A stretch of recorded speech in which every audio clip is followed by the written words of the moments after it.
शुभ सकाळ पिला माने समस्त को महाशिवरात्रि शुभकामना।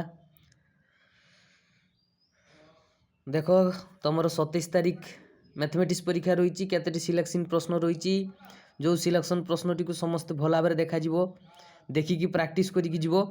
देख मु तुमको भल भाव देखी दूची। 1 नंबर ए रे देइची प्रश्नटी, बी रे देइची, तापर देख 2 नंबर सबुर और किंबा सबू देइची, 3 नंबर 2 नंबर ए देइची, 2 नंबर तार किंबा देइची, हाँ बी रे भी देइची भल भाव देखुथिबो। तापर देख एपट देइची, एपटे मध्य देइची निम्न सारणी अंतर्गत तथ्यवलीर मध्यमा निर्णय कर। तापर देइची देख ता सी पार्ट रे भी देइची।